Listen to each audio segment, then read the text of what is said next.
Okay, welcome to Positive Connections. And I'm so excited today with our very first guest, Nathanael Seers Ong.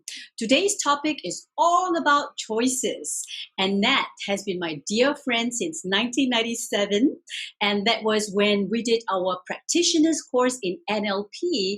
And we have progressed and grown so far. So please, Nat, without further ado, please introduce your good self. Thank you for having me on this program, Hus. My name is Nathanael Seers Ong. I'm actually a certified clinical hypnotherapist with the British Society, as well as a hypnotherapy trainer with the National Guild. On top of that, I'm also a master practitioner of NLP, and as well as a take charge of a life facilitator with William Glasser Institute, USA.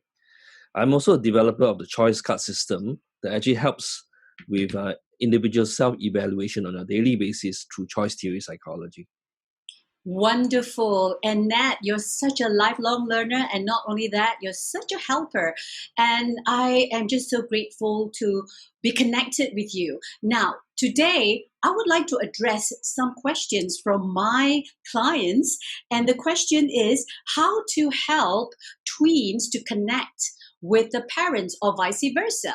I know, Nat, that you are not working with children, you're working mainly with adults. However, I find that over the years of 25 years of experience with working with parents and teachers and educators, I realized that before we think about connecting with our children, whether it's a toddler, primary schoolers, teenagers, or even adults, we first need to connect with ourselves. So please tell us more. Sure. Dr. Glasser developed choice theory psychology in the mid-60s, and his belief system is basically that all long-lasting psychological problems are actually relationship problems. So before we look into handling twins or even children in any basis, we look into ourselves first. And by Excellent. understanding ourselves and knowing that the relationship within ourselves as well as our children will be able to better connect along the way. Now, for choice theory psychology, we are actually living in an environment of external control, psychology based. Example, when you look at a red light, do you stop or do you go? And at the same time, when the traffic light turns green, do you go or do you stop? So we are placed in a certain ruling and setting that is set aside by external control psychology. However, every single one of us is internally motivated.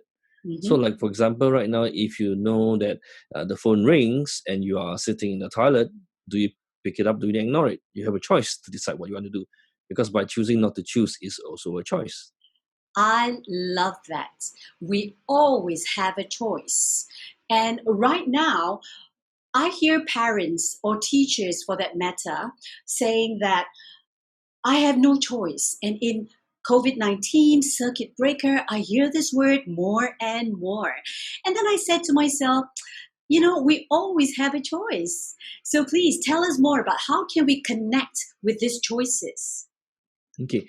Now, when you first look at choice theory psychology, we look into our quality world picture.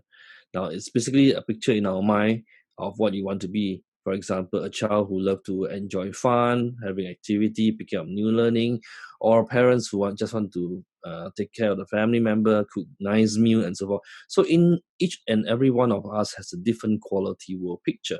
And our quality world pictures is based on our 5 basic needs. Now, these 5 basic needs in choice theory psychology is very different from the traditional Maslow hierarchy of needs. Now, these 5 needs includes 1 physiological need and 4 psychological needs. So what are they? For physiological needs, is actually a need for survival that includes things like, for example, a need for food, a need for bowels, for sustenance, to have energy, to be able to have warmth, all your personal health as well. So all these are important for the physiological need. While the other 4 needs includes love and belonging need, power need, fun need, and of course freedom need. Let me break it down to better understand what are they. So let's look at love and belonging need. Love and belonging need includes things like, for example, feeling a sense of belonging, being loved, to be able to be respected, the sense of friendship, cooperation. That's love and belonging need. So children tends to want to be in an environment where they belong. Let's say when you go to school, they will have their own cliques and so forth. So that's love and belonging need. If a child has very strong love and belonging need, and the needs are not fulfilled, they will get very unhappy. They will do a lot of tantrums and things like that. While you look at, let's say, power needs are based on the basis of person's self-actualization, to gain recognition, to be able to have a sense of importance, basis of achievement, skills based, and so forth, to be successful as a whole. So it's more about power for yourself rather than power to control others. Okay?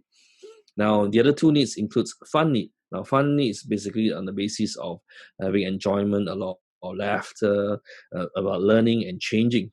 So if you look at, let's say, a job that's very monotonous, maybe a traffic policeman in Thailand who basically direct the traffic, will come up with ways in order to make it fun so they can fulfill his own need for fun.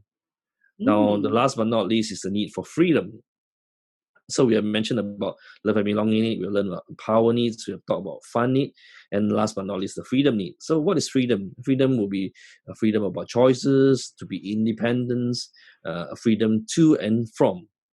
So if you look at parents who like to very focus on their child, the child needs their personal space as well. So if you look at, let's say, teens who need their personal space, closing door, doing the stuff on their own, and if the parents are always constantly eyeing on them, the tendency for them not to be able to have their freedom will make them feel unhappy, and therefore they can be rebellious and do something about it. Because once your needs are not fulfilled, you'll be unhappy. Absolutely. And I'm loving all these examples that you're giving, and I'm laughing because this is so true. And, when I was coaching, these are some of the things that surfaces as well. So I knew you're going to add value to all the dear viewers out here. And by the way, dear viewers, I just want to inform you that we will be giving you a downloadable version of all the different needs, the physiological needs and the psychological needs. There are 4 of them, so that you can actually be reminded. So Nat, this is so wonderful. Now, the next step is this, right? So there are so many theories out there, and you and I, we know we go to many courses, and so do many parents out here now. Parents are also trying to be their best. And at the same time, over and over again in all my parents' workshops, right? Parents will say the same thing over and over again.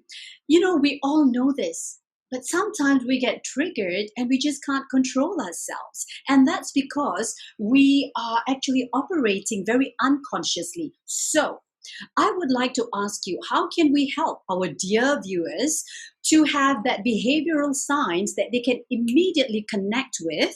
Because you see, again, connect with yourself first before you connect with your loved ones, whether it's your child, your colleague, or your partners, your husbands, your boyfriends, for that matter. So what are the signs, behavioral signs, that parents can immediately realize, oops, I'm disconnecting? Well, there are many ways you can look at it. Glasses structure based on actually 7 disconnecting habits and 7 connecting habits. So to make it simple, if you realize these 7 disconnecting habits, most parents will have actually practiced that, including blaming them, complaining about them, nagging them to do things, or threatening them, or even criticizing, and not forgetting punishing them when they're not doing certain things. And the other thing that very common for parents to do is this thing called rewarding to control, which is like, for example, bribing. If you do well in your exams, we will buy you an Xbox, for example. Or if you're able to do your homework today, I'll get you ice cream. But if you realize when you're rewarding them too much, they want more because it's fulfilling their needs, you see. Absolutely, and I'm loving this. Thank you so much. I'm having flashes of all the things that I see, even in a parent and child class, or even myself years back when I was a parent. These are some of the things that I do. So now we know the 7 disconnecting habits. And dear viewers, if you are criticizing, if you are nagging, what else is that, Nat? Nagging, criticizing, some more? Complaining. Blaming and? Complaining. Complaining and? Threatening. Oh dear, threatening and? Punishing. Punishing. Okay, dear parents, if you find yourself doing any of those 7, please stop, because we are disconnecting. So that's great. So now now that we know in our heads, in our minds, that these are disconnecting habits, so now how can then we move forward? Because one of my passion is to present positive and practical tools to the viewers so that they can then be the best version of themselves. So how do we then connect? What are the behavioral signs? Okay, so first thing what you can do is knowing the 7 disconnecting habit is about evaluation. So be aware about it, and if you can, as much as you can, to stop doing it.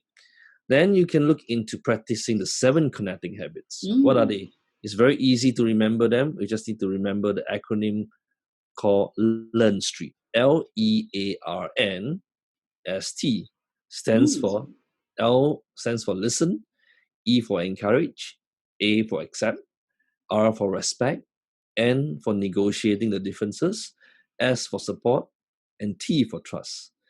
If you realize as parents when your child is born and they are still crawling around, you spend time with them, you are actually practicing 6 of the habits. For example, when a baby cry, you listen to it, you go straight to them. You encourage them when they are crawling to start walking.